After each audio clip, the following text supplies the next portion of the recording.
So we're here to speak about the Genius of Judaism, which is the last book written by Bernard-Henri Lévy. I'm going to say, as we're saying in French, BHL, Bernard-Henri Lévy. You never say in Paris, oh, I met Bernard-Henri Lévy. You're saying in Paris, did you speak with BHL? So I'm going to call him tonight BHL. So why did you decide to do this book about anti-Semitism in France and in Europe at this moment? And why did you decide to have this quite provocative title, The Genius of Judaism?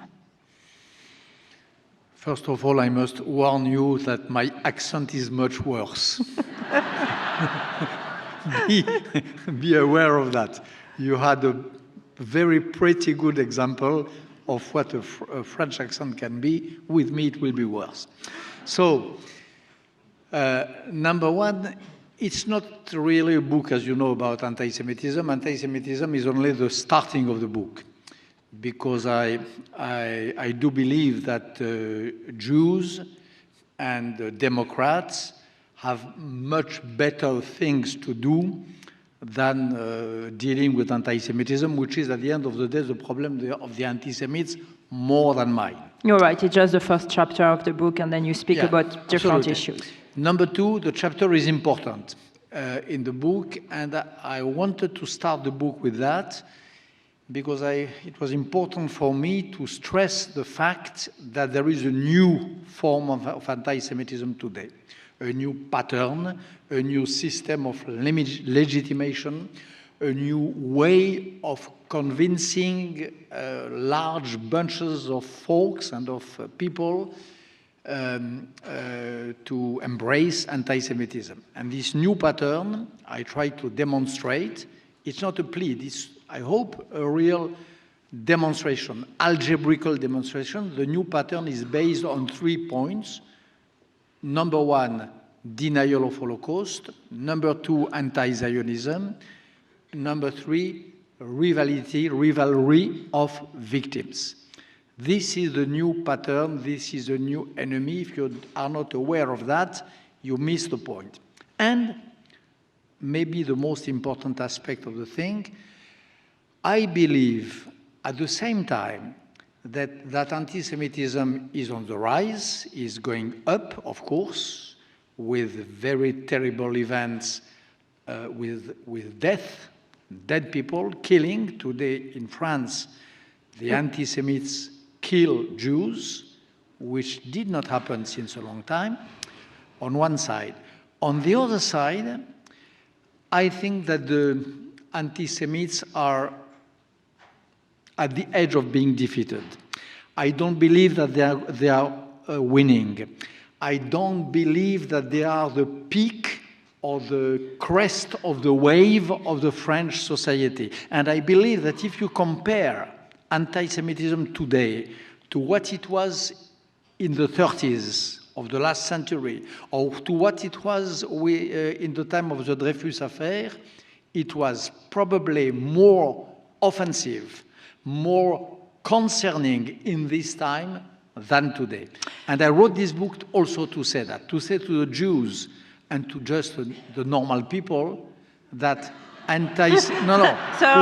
are normal people who are just Democrats, who are just Democrats, who are just taking care of the Republican idea, who are just thinking that anti-Semitism is not a creed, but a crime. This is what I call normal people.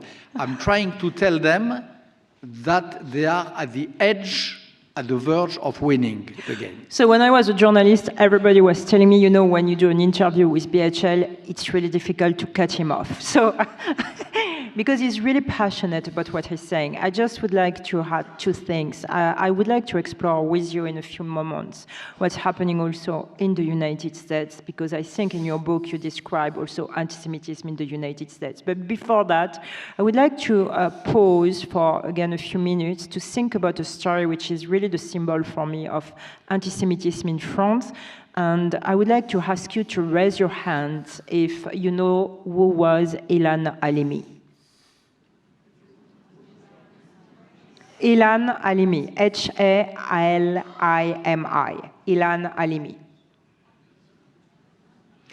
So the 99% of you do not know who is Ilan Halimi, and is at this moment, and I think Bernard-Henri Lévy, BHL, is going to describe better than me what happened to Ilan Halimi, but he's the face of anti-Semitism in France. Ilan Halimi was a young French Jew, and one of the proof of what I just said, that anti-Semitism kills again in France. 12 years ago, I think, maybe 2004. 2004. 2006. Yeah. He was kidnapped by a gang of French anti-Semites. They detained him for days and days. They tortured. Yeah, I just want to tell you something about the barbary, because it's a story which, for the Jewish community in France, is extremely important.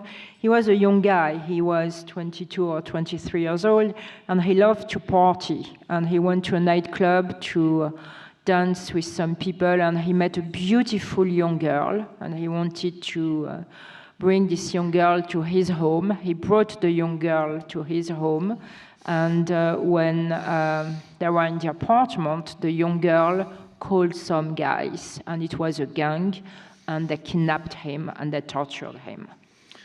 They tortured him to death, really, by all sorts of means. When he was nearly dead, they took him out of his jail and dropped him on the highway. They burned his body and he died. And what is terrible with the story of Ilan Halimi is three things, beyond the fact I told you now. Number one, his jail was not in a remote place, was not in Pakistan, was not in Afghanistan. It was in the heart of France. It was in a suburb of Paris, very close to Paris itself in a way. So it was under the eyes of everyone. There was a lot of neighbors. There was a lot of relatives around his place of detention. They certainly knew. They probably heard his screams of pain when he was tortured, and they did not say anything. It was a sort, because 99% of you don't know who is Ilan Halimi, but you know who is Daniel Pearl, the Wall Street Journal reporter. Ilan Halimi was a sort of French Daniel Pearl, detained, not in the jail in Pakistan, but in a jail in Paris. This is one thing terrible. The second thing terrible is that French police, French justice, and French medias, it took time for them to admit that this crime was anti-Semite. It took time. They hesitated. They discussed. They said, I'm not sure. They said, we don't have real evidence that this burning to death a young Jew because he was just a Jew is an anti-Semite crime.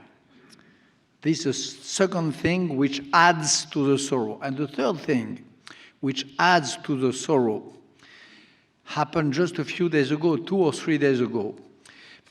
He's not buried. He was buried in France. And after 1 year, I think, his mummy, his mother, decided to exhumate his body and to bury him again in Israel. Why do you do that? Asked a lot of people. She said, I prefer to bury my dearest son in Israel because I am afraid that the same sort of barbarian come back to his grave and spit on his grave. So she conveyed her dear son in Israel. But there is still a little memorial in Paris, in the suburb of Paris, a little stone memorializing Ilan Halimi. And 2 or 3 days ago, the little stone memorial, modest, humble, was devastated, was raped with writings, with all sorts of things. And again, it added the disgust to the sorrow and to the horror. And even so many years after his infamous death, Ilan Halimi is still tortured beyond death. So I think it was a quite important story for you to know, because at this moment in France, we have a new president, but this deep movement in France, in my opinion, against the Jewish community is happening. And as you know, you have a lot of Jews who are fleeing France, who are moving to Israel, who are coming to Canada, who are coming to the United States, especially in Florida, because they think it's dangerous for their children to wear a kippah, to go to the street, and to be a target. Is it you live in France? I was living in France in the past 6 months, but in a political bubble, and before I was living in New York and Washington. Is it dangerous to wear a kippah and to walk in the street of Paris or of any city at this moment in France? I would not say in Paris and in France, but in some areas in the neighborhood of Paris and of main cities, yes. You have some mothers who ask their little boy to wear a cap over their kippah in order to hide the kippah, because they know that the boy will be harassed, will be insulted, and will be beaten.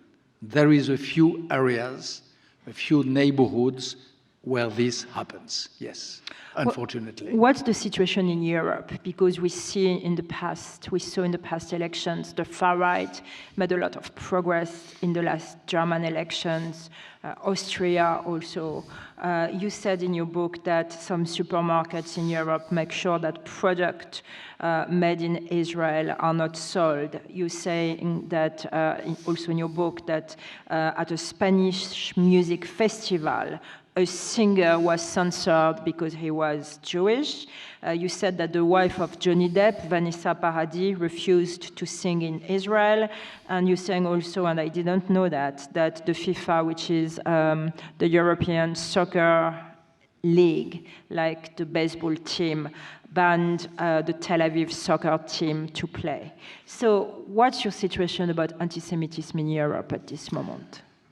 The situation is anti-Semitism is high, but the antidote, the forces of resistance, are high also. This is a twofold aspect of the situation. It is high because there is more and more people who really believe that Jews are those terrible persons who are able to support a fascist state, which is supposed to be Israel, who traffic or invent their own martyrdom, which is denial of Holocaust, and who, by the obsessive remembrance of their own deads, overshadow other sort of martyrdoms which happen today. So there is an increasing number of people who believe these three things, that a Jew is someone who does these three things. Therefore, there is an increasing number of anti-Semites in France, and recruiting, as always, by the way, on the right and on the left, on both sides and from all sides of the political spectrum. On the other side, and this is completely new, for the first time in the history of France, of Germany also, the elite, the head of the state, the administration, is definitely, totally opposed to this new form of speech of hatred. We have a president in France, President Macron, who dared to say a few weeks ago, in blunt words, without turning around the subject, who dared to say anti-Zionism is, quote, the new shape, the new form of anti-Semitism. You have in Germany a chancellor, Mrs. Merkel, who does, since 10 years, no compromise of any sort when the question of Israel is on the table. You have an administration in general in all our countries of Western Europe who is very vigilant about that. I always quote this little fact, which is in my book.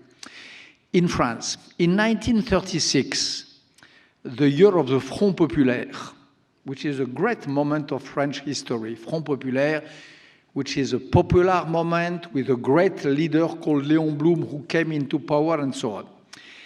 When the parliament arrived, the new parliament of the Front Populaire, there was an election to know who will be the main speaker, who will be the president of the parliament of France. And there was two candidates. One candidate who finally won was a very decent man called Édouard Herriot, a great politician, very wise and old school. His competitor, his challenger, who nearly won, who arrived number 2, who gathered around his name a lot of voters among MPs, was a devoted anti-Semite. His name was Darquier de Pellepoix. A few years later, he will be the man of the Germans, of the Nazis, to deal with spoliation and mass killings of Jews for Germany. So in 1936, you could have in the French parliament 2 competitors to be the president of the assembly, one of them being a crude, savage, rabid anti-Semite, Darquier de Pellepoix. This today is absolutely inconceivable. In the French parliament, in the French administration, you cannot have that. So on one side, you have mothers who have their heart beating when their son goes out with a kippah. On the other side, they know that anti-Semites are in a way still outlaws in the French landscape. What's, in your opinion, the French responsibility of the deportation of thousands of French Jews during the Second World War? What is the responsibility? There is a consensus today in France, which is not new, which has been reasserted by President Macron, but which has been already expressed by President Hollande, President Sarkozy, President Chirac, and most of public opinion believe that. Most of public opinion know now that if French Jews were so massively deported to Germany, if French police arrived at 6 o'clock in the morning to arrest Jews in Paris in what was called La Rafle du Veldiv, if, to quote an infamous French Nazi, they did not forget the children, it is because most of public opinion in this time in France, in 1940, 41, 42, 43, agreed with that. All France was part of this collective crime. There has been, where tens of thousands of Jews were deported, were killed and never came back. There was no demonstration. There was no protest of any sort. The only protests were individual by great, decent, and brave single people who took the risk of protecting a Jew or hiding him. But massively, France agreed with that. Therefore, France did have a collective responsibility in the crime. Therefore, it is not the Vichy regime. It is not a minority of whatever the extent of Nazis who committed the crime. France as a whole, as a political body, was part of the crime and has still the duty of having the sorrow and bearing the mourning of this crime. This is what I believe. This is what our last presidents believe, and this is what most of France of today, except Front National, The except party of Marine the Le Le Pen. Pen, Jean-Marie Le Pen, The National Front. and Marine Le Pen family, National Front, they are the only one today, the only political bloc who don't agree with this theory. Except them, it is important. They were, Mrs. Le Pen was challenging the candidate Macron in the last election, of course. But except her and her followers, most of France today, thanks God, believes in what I just told you. And it is important to believe that, not to feel guilty, of course not.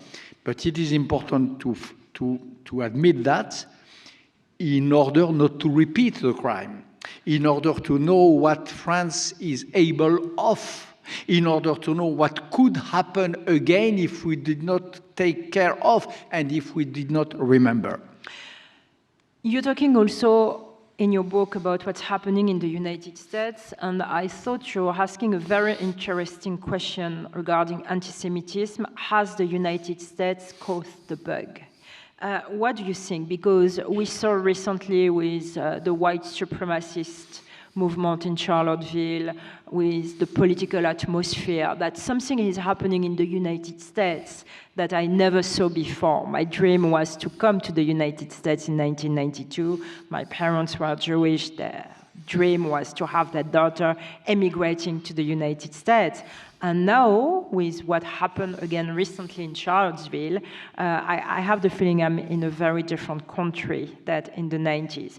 What's your feeling about this anti-Semitism movement in the United States? What happened, for example, in Charlottesville was a shock for every free woman and man in the West and in Europe, not only in the States. It was a shock. I know that in France, the image is America being a safe haven, a fatherland of heart for every prosecuted in general, and in particular Jew all over the world. This is the image of America, and this is what America has been at the end of the day in most of its history. So what happened in Charlottesville was a shock, a double shock, by the way.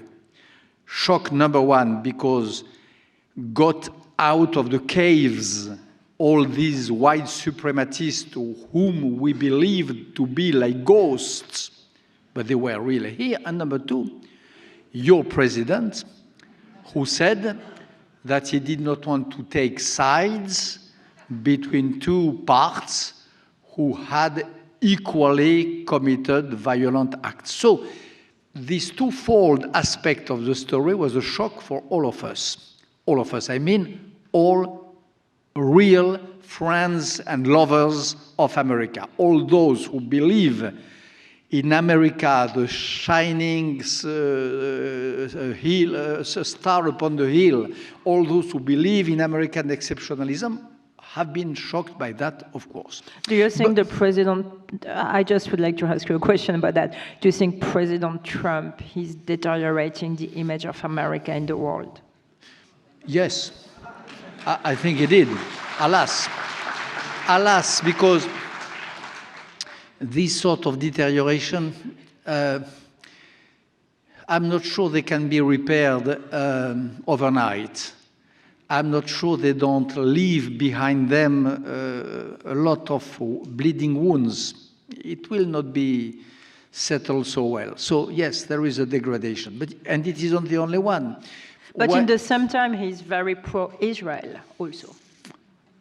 Is he really pro? You know, to be pro-Israel, no. To be, Anna, there is a very famous polemic between Gershom Scholem and Hannah Arendt about being pro-Jewish or not pro-Jewish and pro-Israel or not pro-Israel. And Gershom Scholem said, it does not mean to be pro if you are not inhabited by the love of Israel, the Ahavat Israel. If your acts of love are not, do not rely, are not supported by a true and strong and faithful inner love for Israel, it is worth nothing. Worth nothing because it can change. Because if the terms of the deal change, the position will change also, and so on. So, a supporter of Israel, he was also a big supporter of the Kurdish people. Wow. So the Kurdish people is really a battle that BHL is doing in the past years. And he did two amazing documentaries. One is called Peshmergas, and the other one is called The Battle of Mosul, in which you see how the Kurdish people are trying to fight Daesh. Yeah, they did fight Daesh. They were the more valiant fighters against Daesh. They were the bravest anti-Islamist. They were our boots on the ground. The boots on the ground of America and of Europe were Kurds. And the Republican Party in America and the Democrats, America in general, like France, said on and on that Peshmerga, the Kurdish fighters, were our friends, our best ally, that they were the only Muslim community or country in the area faithful to our values, faithful to secularism, practicing equality of women and men. Mr. Trump, as Mrs. Clinton, as Mr. Hollande, as all of us, had only that in mouth. When the time came a few weeks ago to prove that this love was true, that we were really ready to take some political risk in order to endorse and support them, we did not do. And Mr. Trump, especially, he was the worst, said, again, like in Charlottesville, I don't take side. Between, on one side, Prime Minister of Iraq, President of Turkey, and the guide of Iran, the gang of three, plus Bashar al-Assad, the gang of four on one side, and the Kurds on the other side, President Trump said, I don't take side. He has decided to take side at this moment about the Iranian deal, which, as you know, in Israel, he's seeing as a direct threat. What's your feeling about that? I feel it adds to the bizarre, to the strangeness, and to the inconsistency of the Western policy. On one hand, the Trump administration says that Iran is a real danger, that it is an existential threat for Israel and for the peace in the area. On the other hand, by dropping flat the Kurds, by letting the Iraqi army and the Shia Iran-backed militias crushing them, we bring on a silver plate to Iran what they dream of since decades, which is a big continuous arc going from Lebanon to Bahrain through Syria, Iraq, and so on. So America and the West in general, and France, who did her best to correct that, but who was rather alone, we really played the game. We made a huge gift in this Kurdish story, which it is happening now at this moment, to Iran. But to come back to the question about anti-Semitism in America, because I want to reply to the point. As I told you, Charlottesville was a shock. But in a way, I was not completely surprised, because I never believed I believed that America was this safe haven, but I never believed that America was immunized, was not corrupted by the anti-Semitic virus. If you think, in which way? If you think as I do, as I demonstrated, that the new anti-Semitism is anti-Zionism, denial of Holocaust, and competition of victims. These three pillars of new anti-Semitism are present in America. The denial of Holocaust, at the end of the day, the Mecca, the big institution spreading the word of the denial of Holocaust are, alas, in America. On the West Coast, in San Francisco, in Los Angeles, you have huge institutions who really feed the beast in Iran, in Europe, in France, who produce some revisionist studies, as you say, and who have their beating heart in America. Because also the First Amendment is allowing free speech. The First Amendment. Because of the First Amendment in particular. The rivalry of victims, the idea that by insisting on their own martyrdom, the Jews prevent the world to take care of other martyrdoms. You have, alas, a lot of people in America who believe like that. If you look at some radical segments of the African-American community, like, for example, Nation of Islam. Yeah, in your book you said that Nation of Islam in 1994 spoke about the Black Holocaust. Exactly. And they say on, and even recently, that you have to choose, that there is not room enough in an American heart to suffer and to sympathize with the victims of slavery and the victims of Holocaust. And you have a lot of people in America, too, like in France, who said you have to choose either the Jews or the descendants of the slaves, which is, by the way, completely stupid. I believe exactly the opposite.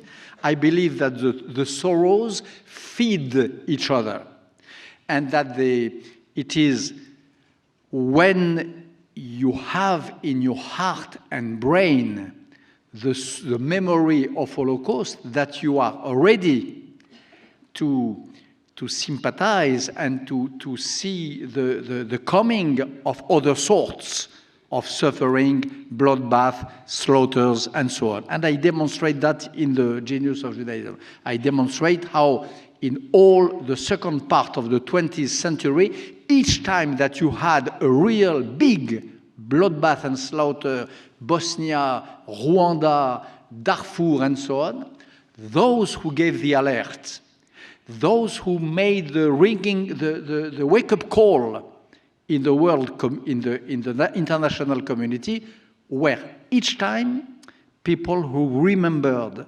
not Jews, but people who had in their memory the Holocaust. People who knew that it can happen. People who knew the characteristic smell of the total extermination.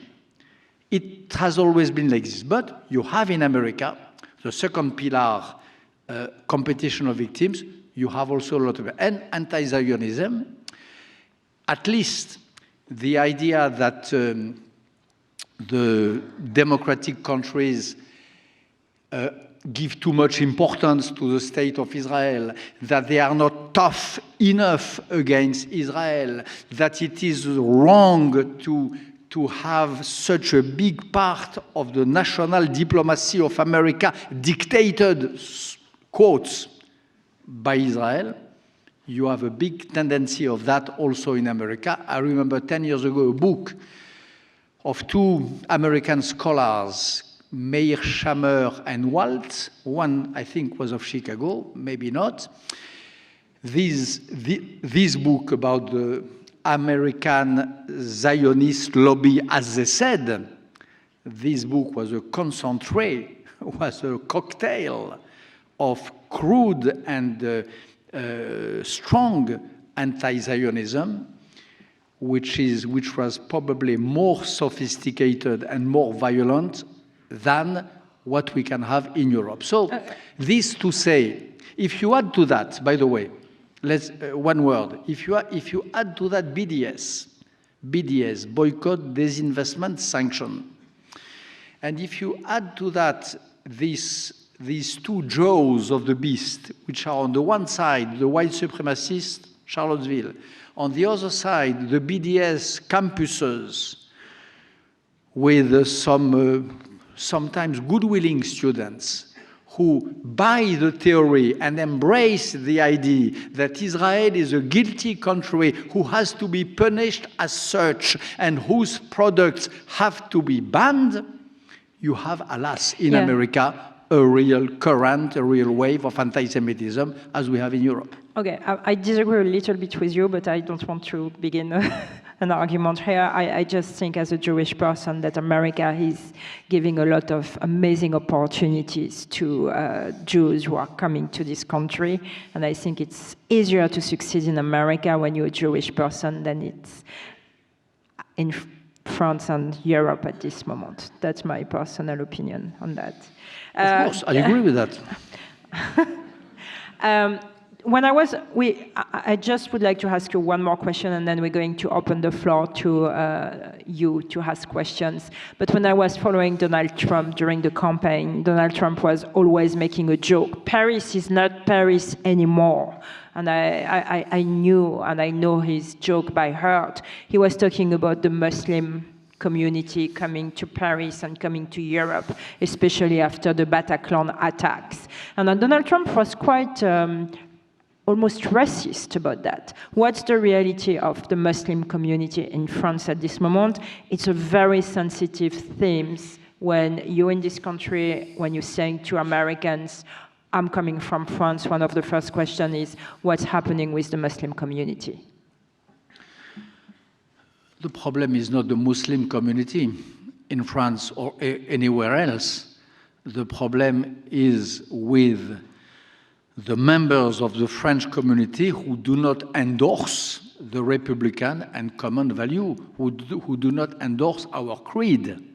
You have, of course, in the Muslim community, some Islamists, some radical Muslims, whom we call Islamists, who do not endorse Republican values, who hate France, who hate Jews, and who have to be condemned and battled and combated and fought without mercy.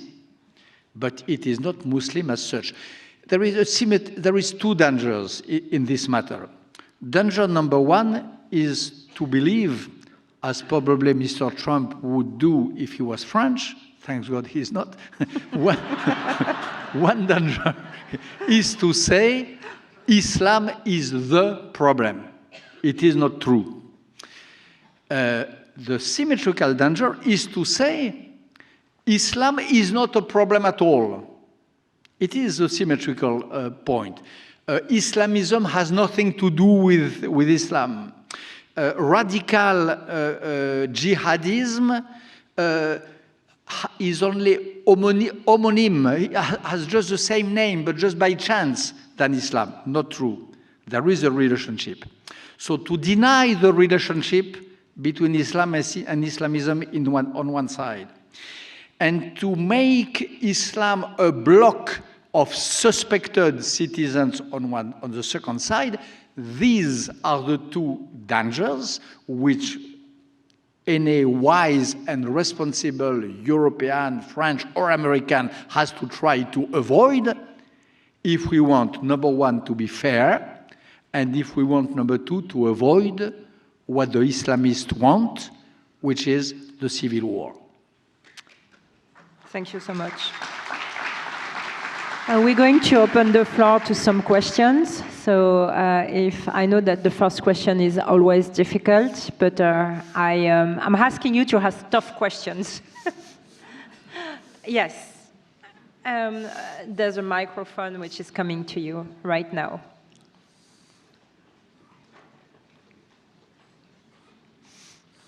Thank you. My question is, well, first a statement. There is, even amongst American Jews, within the Jewish community, there is a lot of conflict and feelings about Israel. It's sort of all over the map.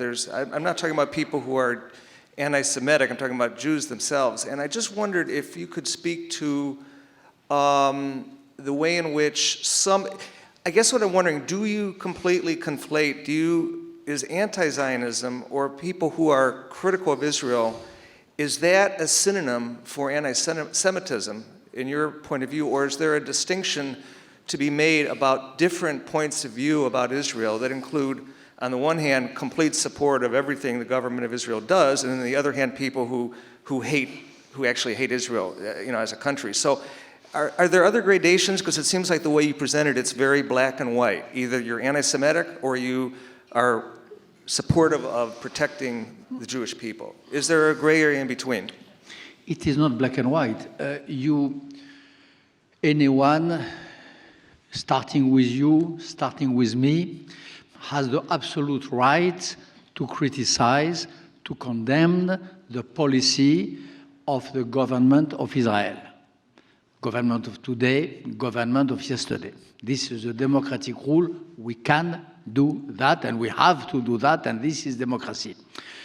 When the problem begins is when we see that Israel is the only country for which we deduce, we conclude from our criticism against the government to the illegitimacy of the country as such. I never heard anyone criticizing the policy of Afghanistan, of the Taliban, saying that Afghanistan should not exist. I did not even hear someone horrified by the murder of Daniel Pearl, horrified by the irresponsibility of the leaders of Pakistan, who is a new country also, new country, same age, saying that Pakistan should not exist. I never heard, I don't know about any movement of opinion in America or in Europe saying Pakistan should not exist. Pakistan is illegitimate. So this way of concluding from the criticism of a policy, jumping from the criticism to the refusal of the very existence of the country is very specific to Israel. And number three, what I say, if you listen to, in my broken and so bad English I try to say, is not only that anti-Zionism is the new form of anti-Semitism. I said to you that the only way for anti-Semitism to express itself today is anti-Zionism.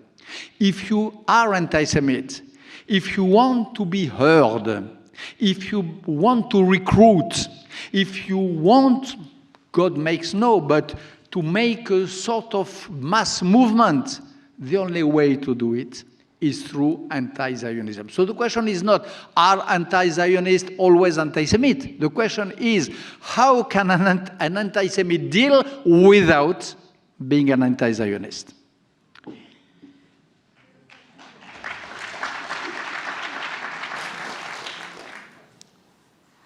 By your own admission at the beginning of the talk, you said that anti-Semitism was merely the first chapter of your book. So I'd like you to hear you speak a little bit about the genius of Judaism.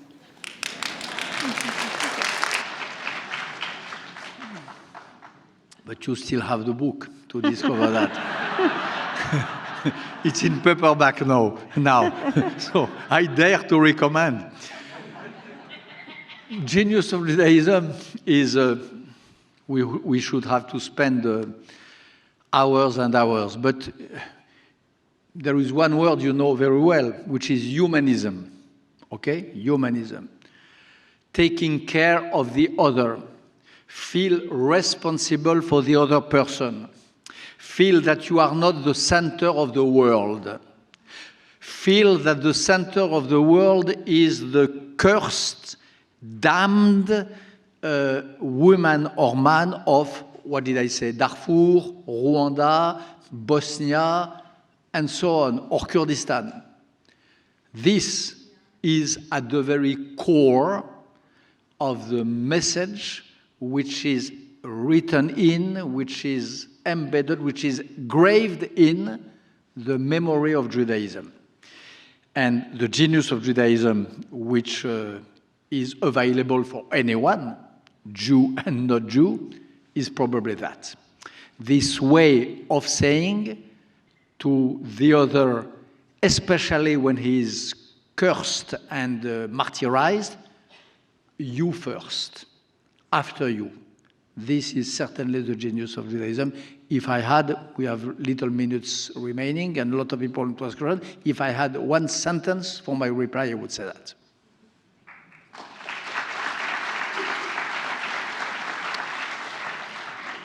We are back here. Mr. Lévy, thank you for your wonderful writings. In India, we say that the fragrance of a flower blows with the wind, but the nice words of the writers always spread everywhere. And it's been remarkable listening to you in person. My question is that there's been a lot written and seen about retreat of Western liberalism, this liberalism that's given us the modern world, including dealing with anti-Semitism, and it's on retreat everywhere. And you think that is the cause of a lot of our problems. And how does Western liberalism now regain its frightful place and give us a new next modern world that is free of, and not just anti-Semitism, but all other forms of hatred, and a very prosperous world?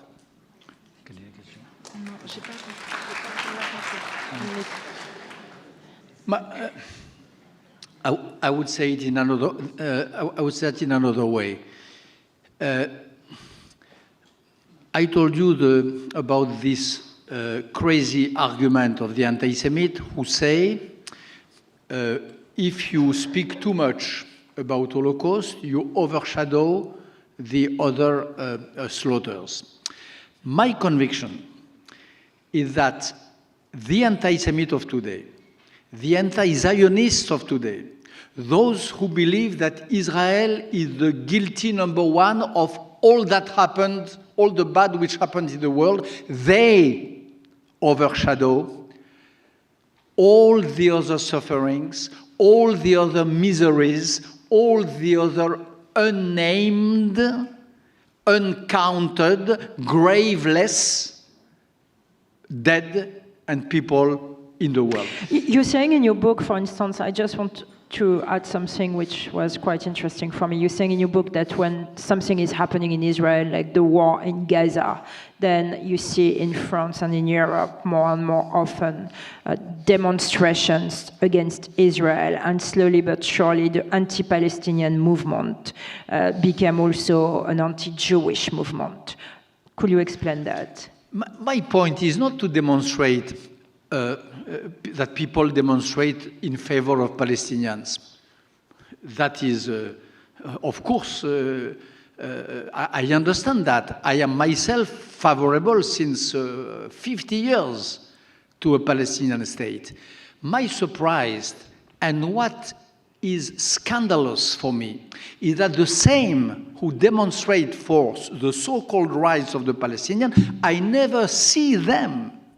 I never saw them in the same street to demonstrate again against the martyrs in Syria, the dead in Darfur, the dead in Pakistan or Afghanistan, and the dead in Rwanda. When the real point is that when Israel is not in the game, when Israel cannot be named and designated as the guilty one, they don't care.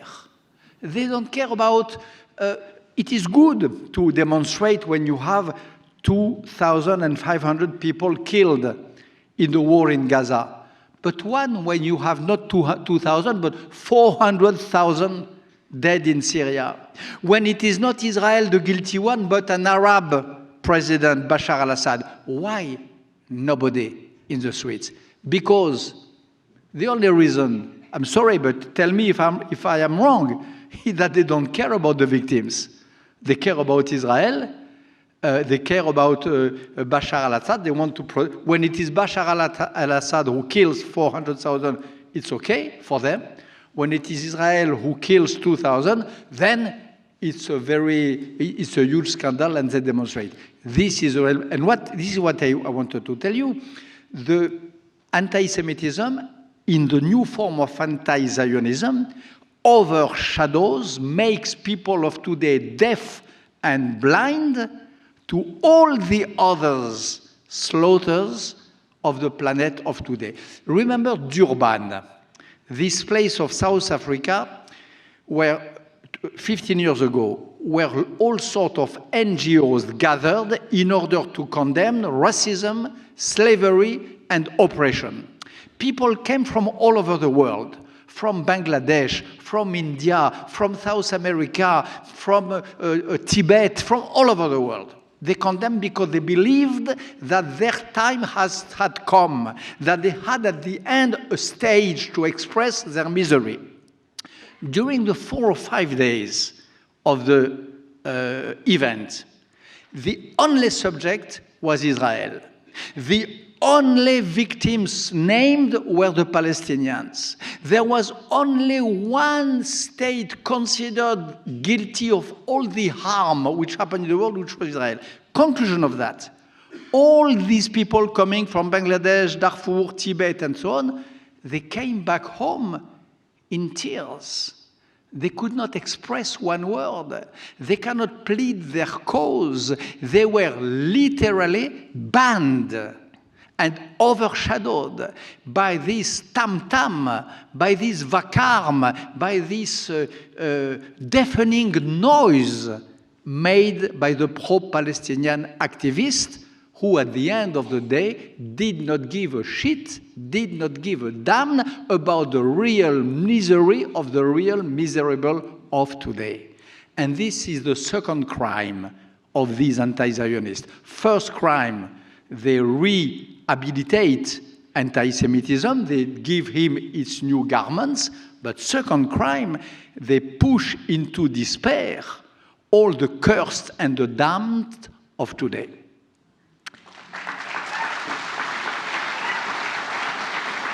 Another question in the front. Yes, this lady in the front in the second row. We have time for just one more question. Okay. But before we get to that, my colleague Jen has an announcement about the book signing.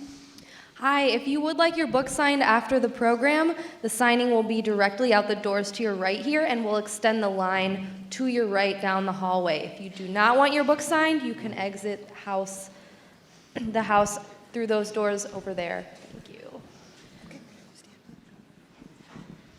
We recently visited the Camp de Mille, which is a camp, like a Holocaust memorial museum in southern France.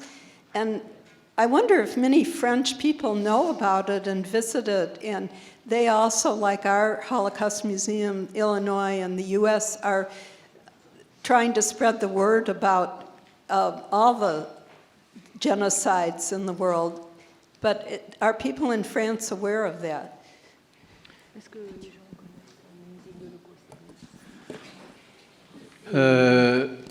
Some know, some don't know. We don't know enough. We don't memorialize enough. I am a militant of memory for 2 reasons. Again, same way of reasoning. Number one, because we owe that to the deads.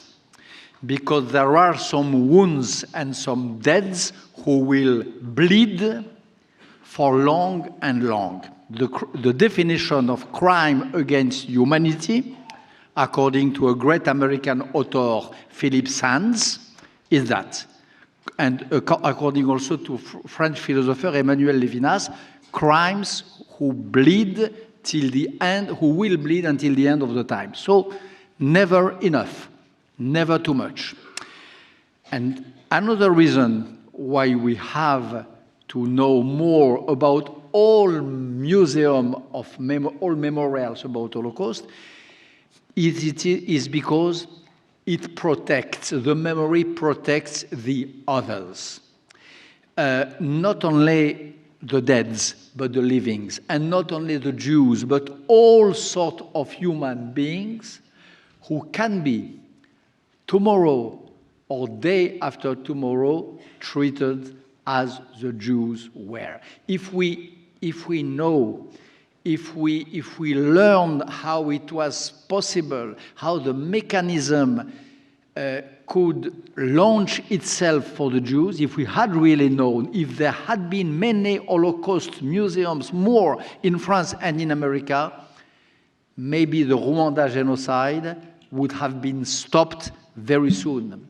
Maybe we would not have let, with such a guilty indifference, the genocide in Darfur continue probably till today.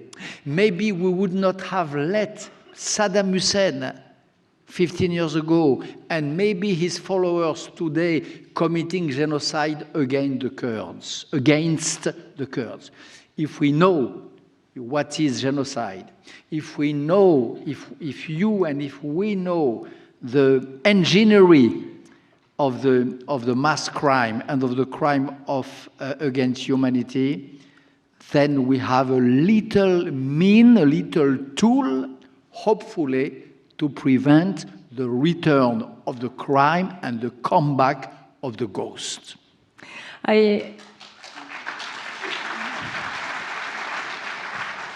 I just would like to finish to thank you for coming. I hope it was interesting for you.